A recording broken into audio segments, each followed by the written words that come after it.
നമസ്കാരം. നമുക്കിന്ന് political science പഠിച്ചു തുടങ്ങാം. അതിലെ ഏറ്റവും പ്രധാനപ്പെട്ട ഒന്നാമത്തെ chapter constitution why and how. മലയാളത്തിൽ പറഞ്ഞാൽ ഭരണഘടന എന്തിന് ഇങ്ങനെ. ഈ ഒരൊറ്റ ചാപ്റ്റർ പഠിച്ചാൽ നമ്മുടെ രാജ്യത്തിന്റെ അടിത്തറയെക്കുറിച്ചുള്ള ഒരു നല്ല ഐഡിയ കിട്ടും. നമുക്ക് തുടങ്ങാമല്ലേ?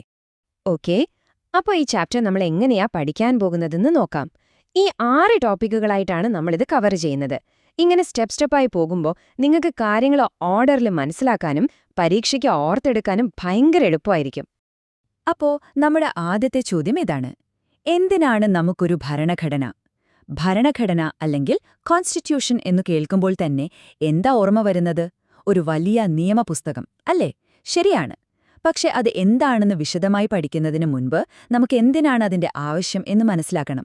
അത് വളരെ പ്രധാനപ്പെട്ട ഒരു കാര്യമാണ്. നോക്കൂ, വളരെ സിമ്പിളായിട്ട് പറയാം. എന്താണ് ഈ കോൺസ്റ്റിറ്റ്യൂഷൻ അഥവാ ഭരണഘടന? ഇതൊരു രാജ്യത്തിന്റെ ഫണ്ടമെന്റൽ ലോ ആണ്, അതായത് ഏറ്റവും അടിസ്ഥാനപരമായ നിയമം. ഇപ്പോൾ ഒരു ഗെയിം കളിക്കുമ്പോൾ അതിന് കുറച്ച് റൂൾസ് ഉണ്ടാവില്ലേ? അതുപോലെ ഒരു രാജ്യം പ്രവർത്തിക്കാൻ വേണ്ട ബേസിക് റൂൾസിന്റെ ഒരു സെറ്റാണ് ഭരണഘടന. ഏറ്റവും വലിയ കാര്യം എന്താണെന്നറിയോ? ഈ നിയമങ്ങൾ ഗവൺമെന്റ് അടക്കം എല്ലാവരും പാലിക്കണം. ഇതിനു മുകളിൽ വേറൊരു നിയമമില്ല. അതാണ് പരമോന്നതമായ നിയമമെന്ന് പറയുന്നത്. നമുക്കിതൊന്ന് സങ്കല്പിച്ചു നോക്കാം. നമ്മുടെ ഇന്ത്യ പോലെ ഒരു വലിയ രാജ്യം. ഇവിടെ പലതരം ആളുകളല്ലേ? പല മതങ്ങളിൽ വിശ്വസിക്കുന്നവർ, പല ഭാഷകൾ സംസാരിക്കുന്നവർ, പല ഭക്ഷണരീതികൾ, പല അഭിപ്രായങ്ങൾ. ഇത്രയധികം വ്യത്യാസങ്ങളുള്ള ഇവർക്കെങ്ങനെ ഒരുമിച്ച് സമാധാനത്തോടെ ജീവിക്കാൻ പറ്റും? എപ്പോഴും വഴക്കാവില്ലേ? അവിടെയാണ് ഭരണഘടനയുടെ ഏറ്റവും ആദ്യത്തെ ആവശ്യം വരുന്നത്. എല്ലാവർക്കും ഒരുപോലെ ബാധകമായ, എല്ലാവർക്കും അറിയാവുന്ന കുറച്ച് അടിസ്ഥാന നിയമങ്ങൾ വേണം. ഈ നിയമങ്ങൾ ഞാനും പാലിക്കും, നിങ്ങളും പാലിക്കും എന്ന് നമുക്ക് പരസ്പരം ഒരു ഉറപ്പുണ്ടാവണം, അല്ലേ? ആ ഒരു ഉറപ്പ് കിട്ടുമ്പോഴാണ് നമുക്ക് പേടിയില്ലാതെ ജീവിക്കാൻ പറ്റുന്നത്. ആ ഉറപ്പ് നൽകുന്ന നിയമങ്ങളെയാണ് നമ്മൾ ഭരണഘടന എന്ന് വിളിക്കുന്നത്. ഇതാണ് ഭരണഘടനയുടെ ഒന്നാമത്തെ, ഏറ്റവും ബേസിക് ആയിട്ടുള്ള ഫംഗ്ഷൻ. ഓക്കെ, അപ്പോൾ ഭരണഘടന എന്തിനാണെന്ന് നമുക്കൊരു ഐഡിയ കിട്ടി. ഇനി നമുക്ക് ഈ ചാപ്റ്ററിലെ ഏറ്റവും പ്രധാനപ്പെട്ട, പരീക്ഷയ്ക്ക് ഉറപ്പായും വരുന്ന ഒരു ഭാഗത്തേക്ക് പോകാം. ഭരണഘടനയുടെ പ്രധാന ധർമ്മങ്ങൾ എന്തൊക്കെയാണ്? അതായത് എന്തൊക്കെ ജോലികളാണ് ഒരു കോൺസ്റ്റിറ്റ്യൂഷൻ ചെയ്യുന്നത്? പ്രധാനമായിട്ടും 4 കാര്യങ്ങളാണ് നമ്മൾ പഠിക്കാൻ പോകുന്നത്. ഇവയാണ് ആ 4 പ്രധാനപ്പെട്ട ധർമ്മങ്ങൾ. 1. കോർഡിനേഷൻ ആൻഡ് അഷ്യൂറൻസ്, അതായത് ഏകോപനവും ഉറപ്പും നൽകുന്നു. 2. ആരാണ് തീരുമാനങ്ങൾ എടുക്കേണ്ടതെന്ന് വ്യക്തമാക്കുന്നു. 3. ഗവൺമെന്റിന്റെ അധികാരങ്ങൾക്ക് പരിധി നിശ്ചയിക്കുന്നു. പിന്നെ 4. ഒരു സമൂഹത്തിന്റെ ലക്ഷ്യങ്ങൾ നിറവേറ്റാൻ സഹായിക്കുന്നു. പേടിക്കേണ്ട, നമുക്ക് ഓരോന്നും സിമ്പിളായിട്ട് നോക്കാം. അപ്പോൾ ഒന്നാമത്തെ ഫംഗ്ഷൻ ഏകോപനവും ഉറപ്പും. ഇത് നമ്മൾ കുറച്ചു മുൻപ് പറഞ്ഞ കാര്യം തന്നെയാണ്.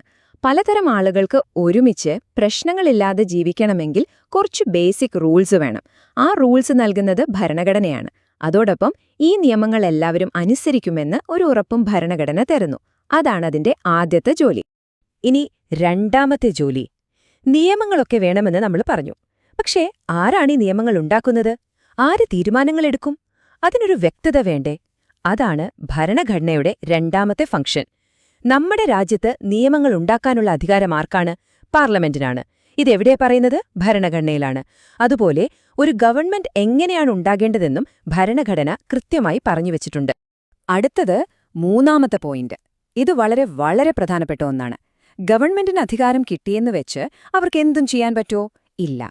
ഒരു ഗവൺമെന്റിന്റെ അധികാരങ്ങൾക്ക് ഭരണഘടന ഒരു അതിർവരമ്പ്, ഒരു ലിമിറ്റ് വെക്കുന്നുണ്ട്. അതെങ്ങനെയാണെന്നല്ലേ? നമുക്ക്, അതായത് ഈ രാജ്യത്തെ പൗരന്മാർക്ക് കുറച്ച് മൗലികാവകാശങ്ങൾ അഥവാ ഫണ്ടമെന്റൽ റൈറ്റ്സ് തന്നുകൊണ്ടാണ് ഭരണഘടന ഇത് ചെയ്യുന്നത്. ഉദാഹരണത്തിന്, നമുക്ക് സംസാരിക്കാനുള്ള സ്വാതന്ത്ര്യം, ഇഷ്ടമുള്ള മതത്തിൽ വിശ്വസിക്കാനുള്ള സ്വാതന്ത്ര്യം. ഇതൊന്നും ഇല്ലാതാക്കുന്ന ഒരു നിയമം പാസാക്കാൻ ഗവൺമെന്റിന് കഴിയില്ല. ഇനി അവസാനത്തേത്, 4ാമത്തെ ധർമ്മം. ഇത് ഒരു സമൂഹത്തിന്റെ ലക്ഷ്യങ്ങൾ നിറവേറ്റുക എന്നതാണ്. അതായത് ഭരണഘടന ഗവൺമെന്റിനെ തടയുക മാത്രമല്ല ചെയ്യുന്നത്, ചില നല്ല കാര്യങ്ങൾ ചെയ്യാൻ ഗവൺമെന്റിനെ ശക്തമാക്കുക കൂടി ചെയ്യുന്നുണ്ട്. എങ്ങനെയുള്ള നല്ല കാര്യങ്ങൾ? സമൂഹത്തിലെ ജാതിയുടെയും മതത്തിന്റെയും പേരിലുള്ള വേർതിരിവുകൾ ഇല്ലാതാക്കുക, എല്ലാവർക്കും നല്ല ജീവിത സാഹചര്യം ഉറപ്പാക്കുക. ഇങ്ങനെയുള്ള ലക്ഷ്യങ്ങൾ നേടാൻ ഗവൺമെന്റിനെ സഹായിക്കുന്നതും ഭരണഘടനയാണ്. ശരി, അപ്പോൾ ഭരണഘടനയുടെ 4 ഫംഗ്ഷൻസും നമ്മൾ പഠിച്ചു. തിയറി ഓക്കെയല്ലേ? ഇനി ഏറ്റവും പ്രധാനപ്പെട്ട കാര്യം, ഇത് വെച്ച് പരീക്ഷയ്ക്ക് എങ്ങനെ നല്ല മാർക്ക് വാങ്ങാം? നമുക്ക് നോക്കാം. പരീക്ഷയ്ക്ക് ഇങ്ങനെ ഒരു ചോദ്യം പ്രതീക്ഷിക്കാം. ഭരണഘടനയുടെ പ്രധാന ധർമ്മങ്ങൾ വിശദീകരിക്കുക. സാധാരണയായി ഒരു 5 മാർക്കിനൊക്കെ ചോദിക്കുന്ന ചോദ്യമാണിത്. ഇതിന് ഫുൾ മാർക്ക് കിട്ടാൻ എന്ത് ചെയ്യണം? ഞാനൊരു സിമ്പിൾ വഴി പറഞ്ഞുതരാം.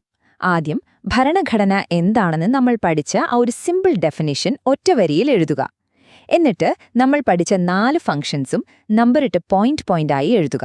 ഓരോ പോയിന്റും 1-2 വരിയിൽ ഒന്ന് ചെറുതായി വിശദീകരിക്കുക. പിന്നെ പ്രധാനപ്പെട്ട വാക്കുകൾ, കീവേഡ്സ് പെൻസിൽ വെച്ച് ഒന്ന് അടിവരയിട്ടാൽ ഉത്തരം കാണാൻ നല്ല ഭംഗിയുണ്ടാവും.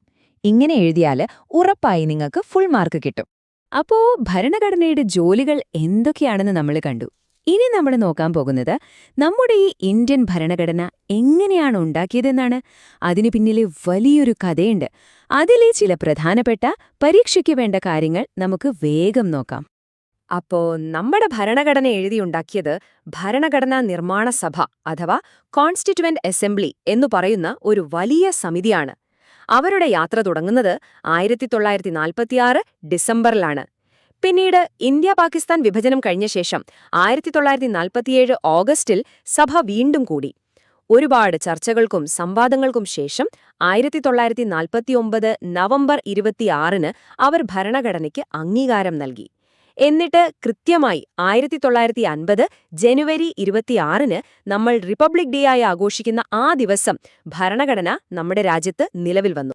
വിഭജനത്തിനു ശേഷം ഈ സഭയിൽ 299 അംഗങ്ങളാണ് ഉണ്ടായിരുന്നത്.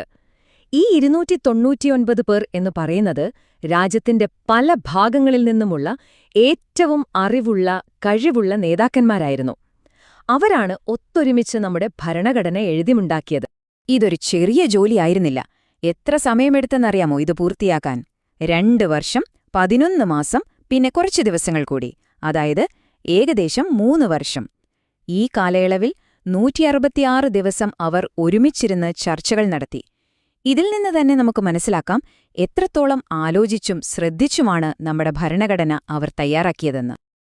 നമ്മുടെ ഭരണഘടന ഉണ്ടാക്കിയപ്പോ അതിന്റെ ശില്പികൾ ലോകത്തുള്ള മറ്റു പല രാജ്യങ്ങളുടെ ഭരണഘടനകളും പഠിച്ചിരുന്നു.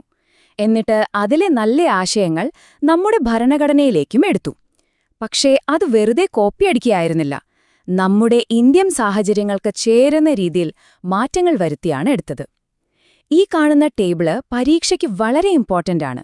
ചേരുംപടി ചേർക്കുക അഥവാ മാച്ച് ദ ഫോളോയിങ് ചോദ്യങ്ങൾ ഈ ഭാഗത്ത് നിന്ന് വരാൻ നല്ല സാധ്യതയുണ്ട്. ഓക്കെ, അപ്പോ നമ്മൾ ഈ ചാപ്റ്ററിലെ പ്രധാനപ്പെട്ട എല്ലാ കാര്യങ്ങളും പഠിച്ചു. ഇനി പരീക്ഷയ്ക്ക് പോകുന്നതിനു മുൻപ് പെട്ടെന്നൊന്ന് ഓർത്തെടുക്കാൻ വേണ്ടി നമുക്ക് എല്ലാം ഒന്ന് റിവൈസ് ചെയ്യാം. റെഡിയല്ലേ? ഈ പോയിന്റുകൾ മറക്കരുത്. ഭരണഘടന എന്താണ്? രാജ്യത്തെ ഏറ്റവും ഉയർന്ന നിയമം. അതിന്റെ 4 ധർമ്മങ്ങൾ ഏതൊക്കെയാണ്? ഏകോപനം, ആരാണ് ഭരിക്കേണ്ടതെന്ന് തീരുമാനിക്കൽ, ഗവൺമെന്റിന്റെ അധികാരം ലിമിറ്റ് ചെയ്യൽ, പിന്നെ സമൂഹത്തിന്റെ ലക്ഷ്യങ്ങൾ നേടാൻ സഹായിക്കൽ. ഇതുണ്ടാക്കിയതാരാണ്? ഭരണഘടനാ നിർമ്മാണ സഭ. പിന്നെ 2 പ്രധാനപ്പെട്ട തീയതികൾ. ഭരണഘടന അംഗീകരിച്ചത് 1949 നവംബർ 26, നിലവിൽ വന്നത് 1950 ജനുവരി 26. ഇത്രയും കാര്യങ്ങൾ ഓർത്തുവെച്ചാൽ മതി. അപ്പൊ കാര്യങ്ങളൊക്കെ മനസ്സിലായെന്ന് വിശ്വസിക്കുന്നു. ഇനി ഈ ആഴ്ച ഇതെങ്ങനെ പഠിച്ചുറപ്പിക്കാം? ഞാൻ നിങ്ങൾക്ക് സിമ്പിളായിട്ടുള്ളൊരു സ്റ്റഡി പ്ലാൻ പറഞ്ഞുതരാം. നിങ്ങൾ ഈ 4 കാര്യങ്ങൾ ചെയ്താൽ മതി. 1. സമയം കിട്ടുമ്പോൾ ഈ എക്സ്പ്ലനേഷൻ ഒന്നുകൂടി കേൾക്കുക. 2. നിങ്ങളുടെ ടെക്സ്റ്റ് ബുക്കിലെ ഈ ചാപ്റ്റർ 1 മുഴുവനായി വായിച്ചു നോക്കുക. 3. ചാപ്റ്ററിന്റെ പുറകിലുള്ള ചോദ്യങ്ങൾക്ക് ഉത്തരം എഴുതി നോക്കണം. അത് വളരെ പ്രധാനപ്പെട്ടതാണ്. 4. എല്ലാ ദിവസവും ഒരു 10 മിനിറ്റ് നമ്മൾ റിവൈസ് ചെയ്ത പ്രധാന പോയിന്റുകളൊന്ന് ഓടിച്ചു നോക്കുക. ഇതുമാത്രം മതി. ഇപ്പോൾ നിങ്ങൾക്ക് ഈ ചാപ്റ്ററിലെ പ്രധാന ആശയങ്ങളെല്ലാം നല്ലപോലെ മനസ്സിലായിട്ടുണ്ട്. ഒരു പേടിയും വേണ്ട. ചെറിയൊരു റിവിഷൻ കൂടി ഉണ്ടെങ്കിൽ നിങ്ങൾക്ക് പരീക്ഷയ്ക്ക് നല്ല മാർക്ക് സ്കോർ ചെയ്യാൻ പറ്റും.